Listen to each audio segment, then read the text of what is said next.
Hi, I'm Wendy Zukerman, and you're listening to Gimlet Media's Science Versus. This is the show where we pit facts against law and order. Quick warning, we're going to get our hands on some dead bodies in this episode. So if you have some small ears listening or some big ears on a small person, maybe you want to hold off listening to this episode right now or switch to headphones.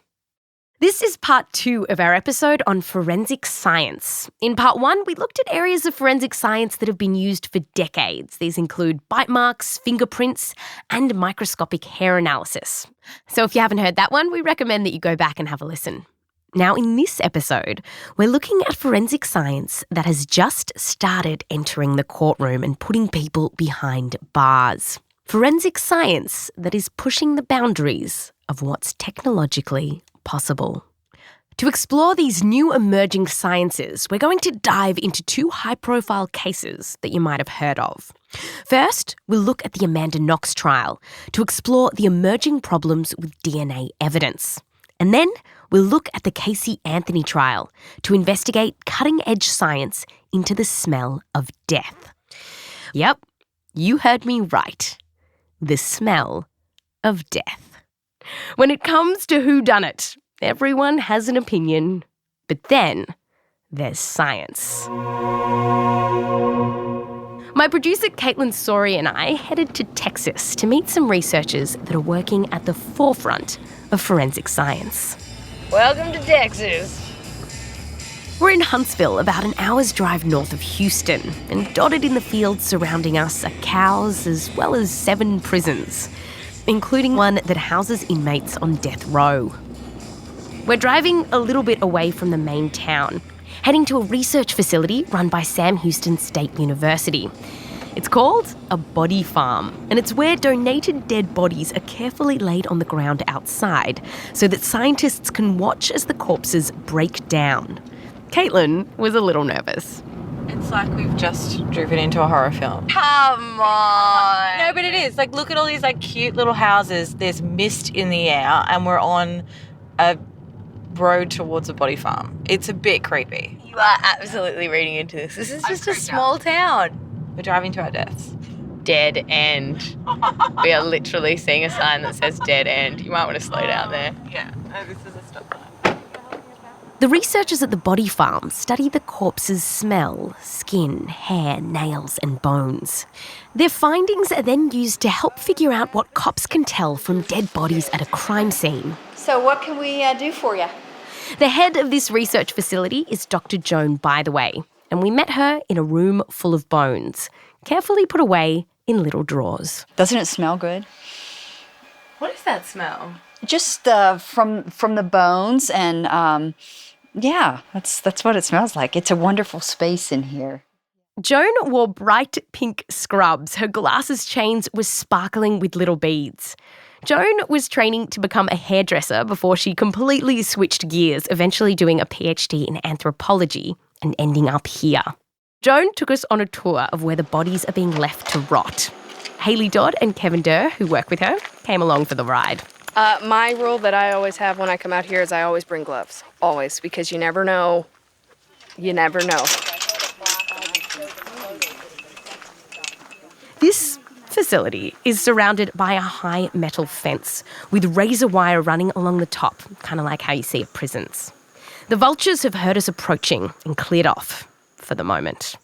Through the gate is a forest of tall trees and some shrubs. Kaitlyn and I are playing it cool until we spot our first corpse. So is this person wearing a shirt? No, that is what the flesh ends up looking like throughout the decomposition process. It looks like they're wearing clothes, but it's actually skin.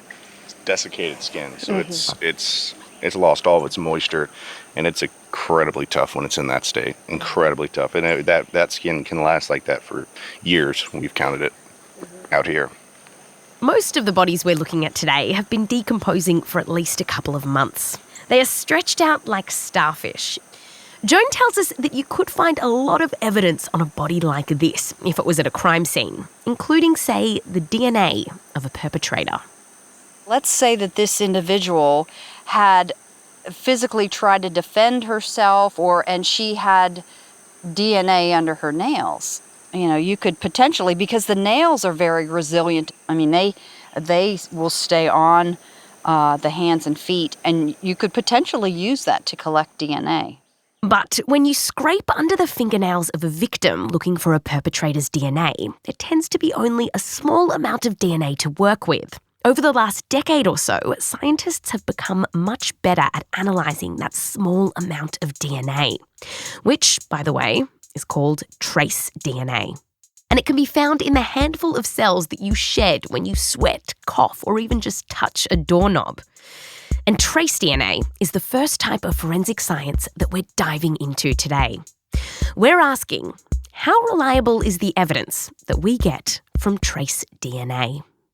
To explore this, let me tell you about what happened on November 2007 in a small, picturesque Italian town. A British student, Meredith Kircher, was found stabbed to death in her house. The alleged murder weapon was found in the kitchen of a young man called Raffaele Sollecito. Raffaele was dating one of Meredith's housemates, Amanda Knox. An Italian investigative team said that trace DNA on the blade of the knife matched the victim, Meredith. And they said that DNA on the handle of the knife matched Amanda. These DNA traces painted quite the picture in people's minds. Amanda Knox holding a knife and plunging it into her housemate. A bloodied bra clasp was also uncovered. It was Meredith's, and the investigators said it had Raffaele's DNA on it. With these key pieces of evidence, the Italian police charged Amanda Knox and Raffaele Sollecito with Meredith's murder. The story had the hallmarks of a juicy one: hot international students, young love, and murder. And the media lapped it up. American student Amanda Knox is found guilty of killing a fellow student during a drug-fueled sex game that went horribly wrong. The girl known as Foxy Noxy is why Italians are calling this the trial of the decade. Amanda and Raffaele were found guilty of murder. But then, after spending 4 years in prison, Amanda Knox and Raffaele Sollecito were acquitted, partly based on problems with the DNA evidence. Just last year, Italy's High Court annulled the convictions. So, what went wrong with the DNA evidence? To find that out, we have to start with some Forensic DNA 101. How do you match tiny bits of DNA, trace DNA, found on a knife or a bra, to an individual? Our guide here is Dr. Sheree Hughes-Stamm. She works with the bodies at the Body Farm, but we met her at a conference room at the university. So, we came all the way to Texas. Hello, how you doing? Great, how are you? Good. Only to meet another Australian. Sorry, mate. You're stuck with my Queensland accent. Sheree is a commissioner for the Texas Forensic Science Commission, which advises the state on misconduct in Texan crime labs. And she told us that when you've got trace DNA evidence, like from a knife blade or under fingernails, you've got to extract DNA from the cells that they've left behind, which means breaking the outside layer of the cell called the lipid membrane. Cells rupture pretty easily just with some basic chemistry and heating, some detergents so that they can rupture the lipid membranes and out spills all the DNA from the nucleus. So once you've got the DNA on its own, you can measure these very specific and special markers in it. These are used to make a personalised DNA profile, which kind of ends up looking like a bunch of little peaks lined up on a mini mountain range. Then, this profile is compared to the profile of a known suspect or compared to a database of profiles. And if the profiles look the same, then it's a match. Now, when you have a lot of cells with a lot of DNA, then DNA analysis is really reliable stuff. This has been done for decades on millions of samples in crime labs around the world. A 2014 study of forensic DNA cases in the Netherlands found that mistakes are made in less than 0.5% of the analyses. But Sheree tells us that if there are just a few cells in the sample, like if you've just touched a knife, like in the Amanda Knox case, or perhaps if the sample had been damaged and you've just got those few cells to work with, things can become a lot more complicated. Because A, there's not enough DNA in the sample to start with, or B, the DNA is there but it's severely degraded, so you'll get what's called a partial profile. And a partial profile means that some of those peaks that make up the mini mountain range of DNA are missing. Even if you get a full profile from your trace DNA evidence, you can still have problems. Even if all the peaks are there, problems can emerge because of a second issue. When it comes to DNA analysis, you have to copy the DNA so that you can detect and analyse all the peaks. Now, even if you have a lot of DNA to start with, you still have to copy it. But if you only start with just a small amount of DNA, then you have to do more and more copying. And when you copy it and you're starting with a crappy picture and you're copying it and you're copying it and you're copying it and you're copying it and you're copying it, the picture gets harder and harder to read. Not only are you amplifying or increasing the signal of the real amount of the DNA that's there, but you're also increasing the noise. You can end up with all of these unexpected things happening. You can run that same sample 3 times and get slightly different results 3 times. And so essentially it makes DNA interpretation a lot more difficult. You can run a DNA profile and copy so much noise that some peaks might just go missing, or peaks can pop up when they aren't really in the DNA sample. So one way to sort this problem out, says Sheree, is that you can repeat your DNA test several times. And if you keep seeing the same peaks coming up, then you know those peaks are for real. So what does this look like when it plays out in a courtroom? Well, this takes us back to Amanda Knox and Raphael Solicito.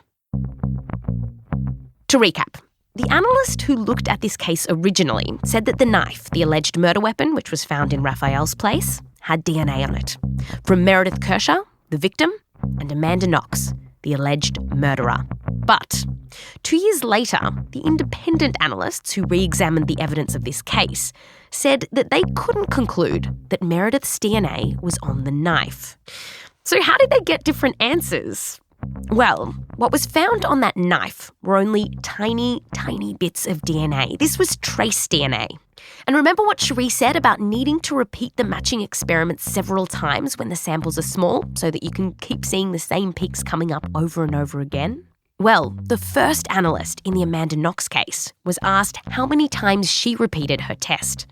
And she said, only once. But now, an independent analysis of that knife by 2 court-appointed experts has found that the DNA was so minuscule, so scant. Conclusion. Technology that allows scientists to extract DNA from just a handful of cells opens up a world of possibility for investigators. But it also opens up a world of potential mistakes, and investigators need to be ultra careful when interpreting this kind of evidence. So that's trace DNA. But another DNA issue that came up in the Amanda Knox trial was about the DNA found on the bra clasp. Kircher's bra clasp, found in the bedroom where she was murdered, had Solicito's DNA on it. According to prosecutors, it was enough to convict them. The Italian investigators matched some of the DNA found on Meredith's bra clasp to Meredith, which makes perfect sense. It was her bra. But there were more peaks in the DNA profile on the bra clasp than just Meredith's.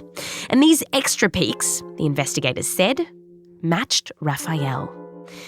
This type of evidence where there's more than one person's DNA in a sample is called a DNA mixture. And it leads us to our next question. Can you reliably untangle different people's DNA to figure out who's who? So, Sheree says that if there are just 2 people in the DNA mixture and you know one of their DNA profiles, say the victim, then it's all pretty straightforward for scientists to eliminate the known DNA profile from the mix and leave behind that of the suspect. But more than 2 people, and things get messy pretty quickly. Well, as soon as you get very, very complex mixtures into one sample, that's when you're always going to have the most difficult time generating very clear results. So, for example, when the Italian investigators first analysed the profile of the DNA mixture on Meredith's bra clasp, they identified peaks that matched Meredith's DNA and Amanda Knox's boyfriend, Raphael. But there were other peaks in that DNA mix as well. The DNA analyst on the case, when asked about these peaks that didn't belong to Meredith or Raphael, said in a preliminary hearing, quote, "From my point of view, they're artefacts," end quote. In other words, she thought the extra peaks weren't from another person, but noise from the copying machine. But 2 years later, when the independent forensic experts re-examined the DNA profile, they disagreed. They thought those extra peaks weren't just noise, but evidence that at least one other person's DNA was on that bra. They called the initial assessment, quote, "not reliable," end quote. Another thing you need to know is that DNA mixtures with tiny samples of DNA are very susceptible to contamination. When forensic investigators turn up on a scene, if they're not careful, they can spread trace DNA through their gloves when they touch doorknobs and knives or other evidence. That bra clasp wasn't found until 46 days after Meredith's body was discovered, and the independent experts wrote that contamination, quote, "cannot be ruled out," end quote. The DNA evidence from the bra clasp and the knife were both thrown out, leaving the prosecution with very little to go on. Amanda and Raphael were acquitted. So analysing DNA mixtures, it's challenging and things can go wrong, which is why it was recently announced that more than 24,000 cases where DNA mixtures were used in Texas would be re-examined to see if there were any problems. Basically, it's believed that Texan analysts had been giving a higher degree of certainty that they were right in some cases, that they could match someone's DNA within a mixture than they should have been. Conclusion. DNA mixtures are hard to interpret when it's just left up to humans. In fact, Sheree told us that in many cases, labs would not even try to interpret a mixture with more than 2 or 3 people. Evidence from a crime scene with that mess of DNA were once considered a dead end until enter complex statistical modelling. A flurry of computer programs have hit the market claiming to untangle mixed DNA profiles with remarkable accuracy. These programs weren't used in the Amanda Knox trial, but since that case, more and more crime labs have started using them. The FBI started using one of these programs at the end of last year.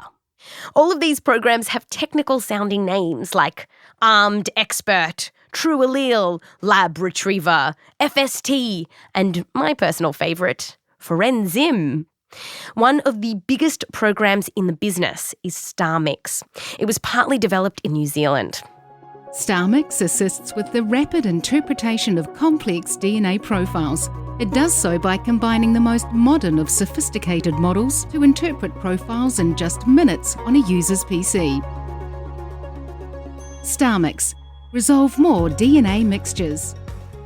What a sick beat, bro. But there are very few independent studies that have looked into how accurate and reliable these computer programs are. Our accents are completely different. They're like, "Where's the car?" And we're like, "Where's the car?" As I was saying, there are very few independent studies that look into these programs. Most studies that have tested their validity and reliability have actually been done by the companies who make them. Still, Sheree says that many labs, including hers, do their own tests to make sure that the computer program is spitting out reliable results. And so she trusts them. She says these programs are a helpful tool for her. I can say that I would be much more comfortable going on the stand, being able to give a statistical weighting from one of these products that we now use. Yeah, I'd feel more comfortable going on the stand with that in my back pocket. A comprehensive report from the President's Council of Advisors on Science and Technology concluded that even though we don't have many independent studies here, from what we do know, these programs are better than human judgment and could produce reliable results, but only, quote, under limited circumstances, end quote. Like when only 3 people's DNA are in the mixture. They said there is relatively little published evidence when it comes to untangling cases where there are more than 3 people in the DNA mix. more work needs to be done. Here's Sheree. We'll still say that there are limitations where these programs, this should not be used to interpret so many person mixtures. But so yeah, it doesn't solve all your problems. It's not the magic bullet to fix everything. Conclusion. When scientists are analysing DNA, the accuracy depends on how many people are in the sample. With one person, it's easy. If there are two people in the DNA mixture, scientists can still usually tease them apart. But if there's DNA from 3 or more people on, say, a bra clasp, things can get really difficult. And while computing programs are trying to help, without independent testing, it's not clear how reliable they are. When I asked Sheree about where this DNA evidence is all heading, she described it as a kind of arms race between what police want, what the public expects, and what scientists can provide. So what happens is people find out, oh, we can get DNA from a doorknob. So then all of a sudden the police now starts, swabbing every single doorknob that they can see. And then, of course, now we've got lots of DNA, right? And we've got all these different people, but there's small amounts. So then what we do is say, okay, well, now we've got such small amounts of DNA, but we can't really see that well. So now we've made our kits more sensitive. Oh, yes, now we can pick up these really, really low amounts of DNA. Oh, but now with increasing the sensitivity, now we've got more background contamination coming through. Now we have to, and so now that creates another problem. It goes round and round. As we want to do more, we're able to do more, but then that generates other problems that we then have to tackle. Oh, technology. It makes things better, only to create new problems. After the break, we sniff out another forensic tool that's pushing the boundaries of science.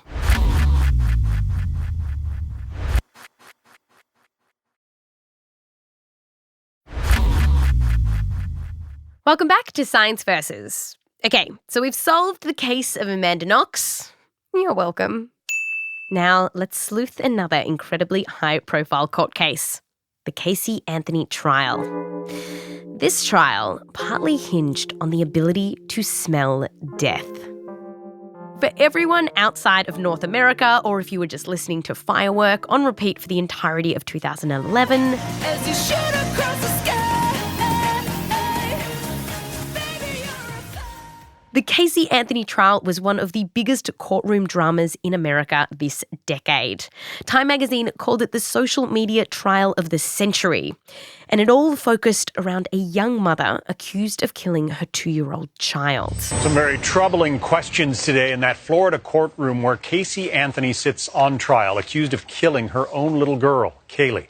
2-year-old Kaylee was missing for a month before it was reported to the police. By the time Kaylee's body was found near the family home, they'd been searching for her for 5 months. And Casey, the mother, was the main suspect in the death of her daughter. The case against Casey Anthony wasn't strong. There was no slam-dunk physical evidence to pin the crime on Casey.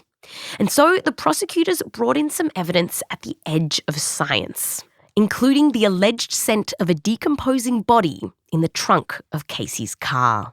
The smell of death, that is the gruesome topic this morning as court gets back in session in the Casey Anthony murder trial. The smell was first picked up by K9 Gerris, a German shepherd trained to detect the scent of a dead human. The dog was taken so seriously that it was put on the stand. No, the dog's handler, the sheriff's deputy Jason Forgy, was put on the stand. He said that Gerris was shown around Casey Anthony's car, and when the dog approached the trunk, he did exactly what he was trained to do when he smelled human remains.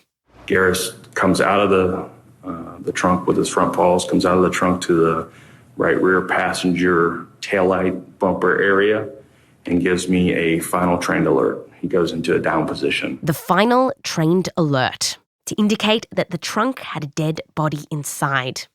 Now, there was only one problem. When they opened up Casey's car trunk, there was no dead body inside. Kaylee's body was found 5 months later, but the police said the dog's signal was evidence that Kaylee's body had once been in the trunk, alleging that Casey had put her dead body there. So, what is going on here? And can a dog really figure out where a dead body once was? Starting at the beginning, when bodies decompose, they smell. And the fact that bodies smell tells you that chemicals are being released into the air that then lock onto our noses. When we die, bacteria and fungi start infesting our bodies, triggering a whole range of chemical processes that fart out molecules into the atmosphere. And these are called volatile organic compounds. So, for example, when bacteria eat carbohydrates in our body, they can turn them into alcohols. And as muscle and fat tissue degrades, they can turn into other types of chemicals. Now, humans can't smell a lot of these compounds, and particularly we can't smell them from very far away. But there's a superior species when it comes to smelling. Chickens. No, dogs. Dogs. And they've been used to find dead bodies in clandestine graves for decades. To find out how a dog like Canine Garris in the Casey Anthony trial was able to smell death in the boot of a car, I met another dog trained to find dead bodies. Zap. It's a good panter. Strong pant going on. Zap is a black Labrador mutt, and Matt Young, his handler, says he's trained Zap to only search for the scent of human dead bodies. So not dead pigs or dead chickens or a home-cooked meal. Right, like my game with Zap is he's looking for dead people. He doesn't care if they're new dead people or old dead people or girl dead people or boy dead people. The dead people is dead people, and he goes and finds them. We met Zap and Matt at one of their training sessions in a scrubby wooded area in a park about an hour's drive from the body farm in Huntsville.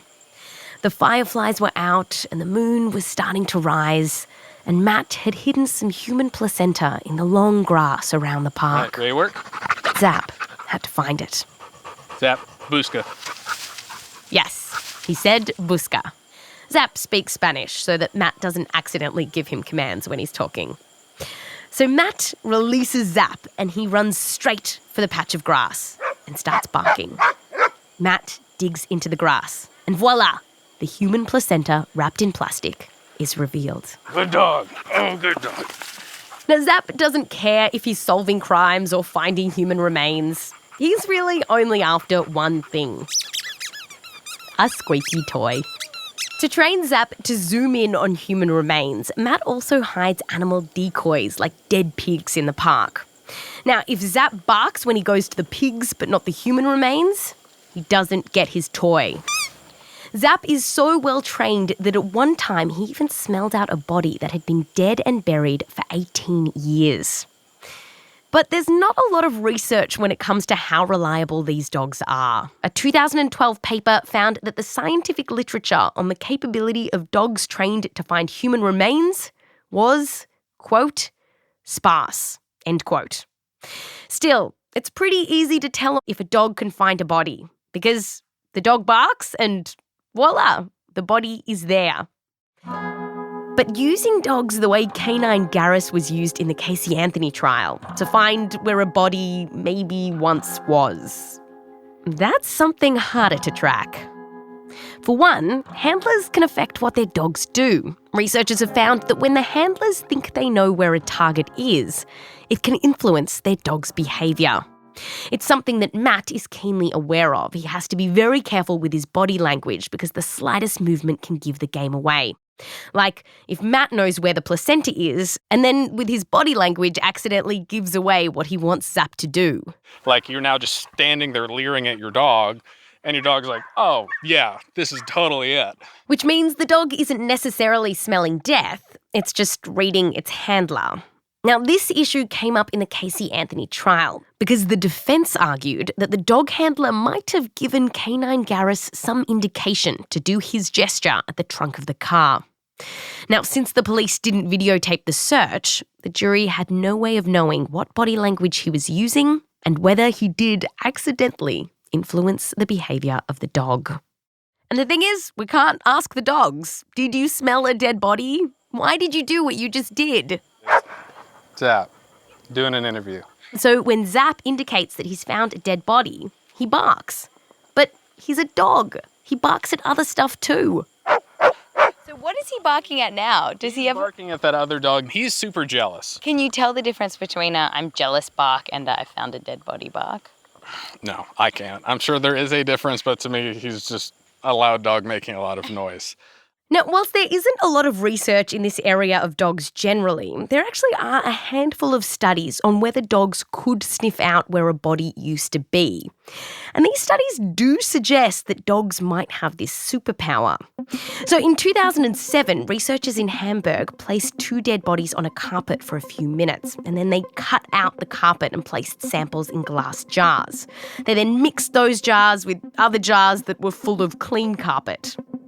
They repeated the study in different ways and found that 3 highly trained dogs were able to pick out the corpsey smell in the contaminated carpet over 90% of the time. And another study, published last year, found that around 86% of the time, dogs could pick out the smell of soil where a corpse had been up to 667 days after the body was removed. Now that is impressive. But still, it does mean the dogs were getting it wrong around 1 in 10 times. And ultimately, if there's no body to confirm that the dog is right, how do you know? Here's Matt again. Unless you actually are physically recovering anything from any case, you don't actually know technically if your dog was right or wrong. If somebody dumped a body in a location for just on the ground for 3 days and then came back, picked it up and moved it, there's not going to be any evidence that we could readily find. And so all you really are left with is law enforcement looking at you and your dog barking at nothing, going, well, these people are useless. But of course, in the Casey Anthony trial, the cops didn't say that Garris was useless. He was used as a key piece of evidence. Conclusion. Dogs are pretty remarkable at finding human bodies and could potentially find where a dead body once was. But when there is no physical evidence in front of you, we can't be sure what the dog is trying to communicate.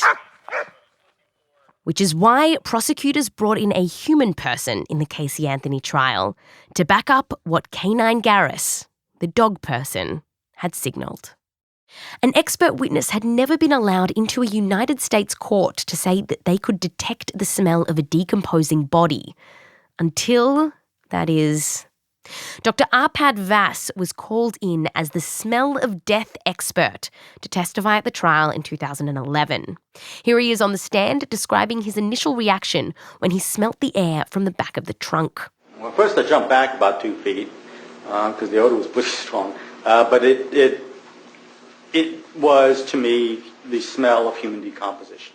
Arpad has been studying the chemicals that make up the human smell of death for years.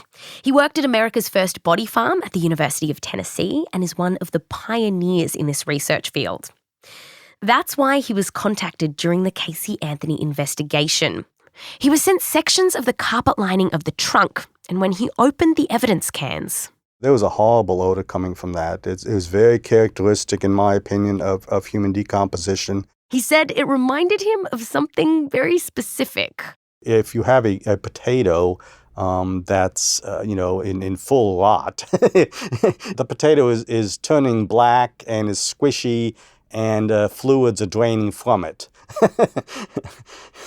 If you have a potato in that stage of decomposition, I think the odor, at least to my nose, is very similar to that of a human decompositional event. And so how did you know that it wasn't just a rotten potato? Well, one, there were no potatoes in the car, and two, chemically looking, what my nose can sense versus what the instrument tells me is there is completely different. The instrument. Arpad analysed the air emanating from the trunk liner using established techniques, like gas chromatography, which pumps gas through a column to separate out chemicals so then they can be identified. So Arpad looked at the array of chemicals that were coming out of the trunk liner and thought, it's a match. Well, there was about an 80% match of what we considered should have been there based on the age of the child or the decedent. That is, Arpad said that he identified a scent that was 80% similar to that of a decomposing body of a child. But the thing is, the trunk wasn't empty. It had a lot of junk in it. No potatoes, but there was other stuff that really smelled. And there was, dirty diapers in there. There were empty pizza boxes, gas cans. It was a huge plethora of material in the trunk of that car. So Arpad had to analyse each of these things separately. He had to get empty pizza boxes and diapers and other gas cans and analyse all of those chemicals and separate them out and then see whether they could have been responsible for the smell in the trunk. At one point, it was even suggested that the smell could have come from a squirrel that the car had once hit. So we actually looked at a squirrel as well. We found a squirrel that had been hit on the road by a vehicle, and we allowed that to decompose on a similar piece of carpeting as to what was in the trunk of the vehicle. And he says that none of those things, the diaper, pizza, gas can, emitted a chemical profile that looked like the smell of human death. That profile was completely dissimilar to what we saw in human remains. Now, central to Arpad's testimony and research is that he knows the suite of chemicals that are uniquely emitted from a dead human body. Well, there are about 500 different chemicals that emanate from a decompositional event. We've narrowed it down to about 60 that are important. And there are a number of different chemicals that are specific to human decompositional events, which we use as markers. But here's the thing. Most other scientists will tell you that we don't know for sure which chemicals are specific to human decomposition events, because a lot of chemicals found in human dead bodies show up in other animals. Part of the problem is that we don't know exactly what mechanisms are farting out these particular odours, like exactly which bacteria is breaking down which cells in order to produce which chemicals. We know the basics, that decomposing protein, carbohydrates and fats smell. But pigs, squirrels, cows and humans, we're all made of that stuff. So it's not too surprising that we emanate similar chemicals when we die. And for this reason, researchers in this field are yet to find a consistent set of special chemicals emitted from human corpses and not other animals. In 2012, Arpad wrote in a paper that he had found 4 chemicals that, quote, appear to be human-specific, end quote. But then, 3 years later, Belgian researchers found that 3 of those 4 chemicals that were human-specific were found in other animals too. Now, those researchers did say that they identified a bunch of chemicals that were just in the decomposing humans in their experiment, a unique cocktail. But they pointed out that in order for that to be taken as fact, more work would need to be done. They wrote in their paper that this was a, quote, first step, end quote. That is, the results of the paper would need to be replicated. So, the research on the smell of death is still clearly unfolding. Yet, 4 years ago, Arpad went on the stand in the Casey Anthony trial, and he said that he knew the markers that he had found were definitely the smell of human death. I asked him about that. Wouldn't you feel more comfortable with your science to know that someone else had replicated it? Isn't that sort of the purpose of good science, that you have it replicated by different teams? Who am I to say that some one group needs to go and replicate my work? That's up to them. I have no problem doing it. But more for the confidence in your own work, so that you feel confident enough to be able to go to court and say, this is the scientific consensus. Look at these teams that have replicated the work. But if no one's willing to do that, what am I supposed to do about it? Well, potentially not feel so confident about your work when you go into court. No, that's not the right answer. What is the right answer? The right answer is to be confident in your work, and if someone wants to replicate it, go for it. Go ahead, replicate it. Other scientists criticised Arpad's work during the Casey Anthony trial. They said he came out of the gate too early with this one. Dr. Donovan Haines is a chemist at Sam Houston State University, and he also studies the chemicals that get emitted when animals die. Donovan remembers the scientific community's reaction to Arpad Vass's research being used on the stand. In that Vass case, if you look, there's a lot of discussion among forensic scientists about should it have been allowed in court at all, and that's them erring on the side of saying the bar's pretty high here before we put something in front of a jury that's going to potentially convict somebody, to make sure that that science really is good vetted science in that case.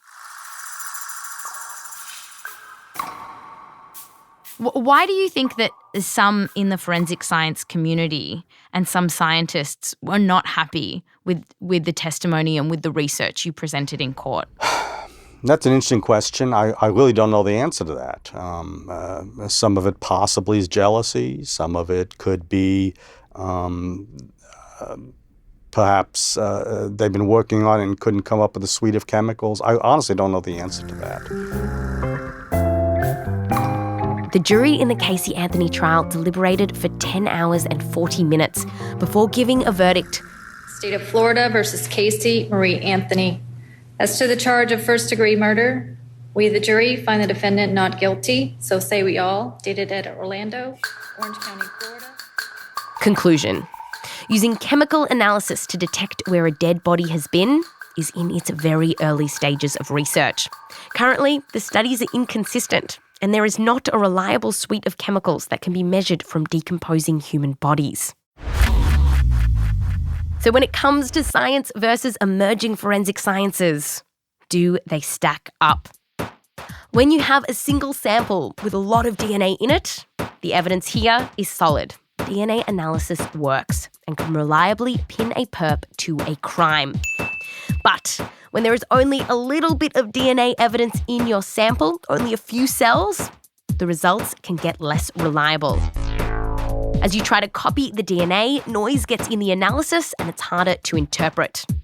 Another problem, when there's several people's DNA in one mixture, things get really complicated. One new solution is to use computer programs to untangle the mess. Now, these programs show a lot of promise, but right now we don't have much independent research into their reliability. As for the smell of death, dogs have been used for a long time to lead search parties to corpses in unmarked graves. Trouble hits when the dogs are used to find where bodies used to be. Because dogs don't talk, we can never 100% know what they're really trying to say. What's that? Nah, I know you might be able to do it. It's just that... Oh, just take the toy. As for people knowing the smell of death, the science here is inconsistent and we need more work. So, the big question now, why is experimental science entering the courtroom and being presented as scientific fact? Here's what Arpad had to say about it. I mean, if the court's willing to accept my expertise and my testimony, that's up to the court to decide. It's not up to me to decide. I do the research, I present the results. If the court wants to say it's acceptable for the legal system, then that's the court's problem, not mine. Arpad says this because there are hearings before a trial begins where judges decide if science is valid enough to be presented in the courts. The problem is, of course, that judges and lawyers often don't have any scientific training. Deciding what is a valid science often involves lawyers just throwing their experts at judges. This is hardly a peer-reviewed process. So if we're not going to throw out this system, then we'll need forensic scientists, as well as cops and lawyers, to step up. When it comes to the science, Dr. Joan Bytheway from the Body Farm, she says she knows there have been problems with her field, but she said she's also worked with a lot of good forensic scientists who are just working hard to solve cases. And ultimately, she's hopeful about where this field is headed. My perspective over the years of teaching this for 20 years and working with law enforcement for 20 years in this, have there ever been mistakes in a courtroom? Absolutely. Absolutely. It's not by the fault of deception. It's just by the fault of we're growing, we're learning, every day we're trying to become better at what we're doing. And that is the goal of all forensic scientists. And if it isn't, they are ferreted out. Eventually they are ferreted out. And there are calls for more ferreting to be done. In an editorial published in an academic journal last year, which read more like a call to arms, forensic scientists at the University of Dundee wrote, quote, "We must be both bold and brave about exposing and recognising baseless junk science and cowboy practitioners," end quote. And exposing those cowboys is important, because when science is admitted into the courts before it's rigorously tested, people might be wrongly convicted, victims can be misled, and guilty people can walk free. That's science versus forensic science.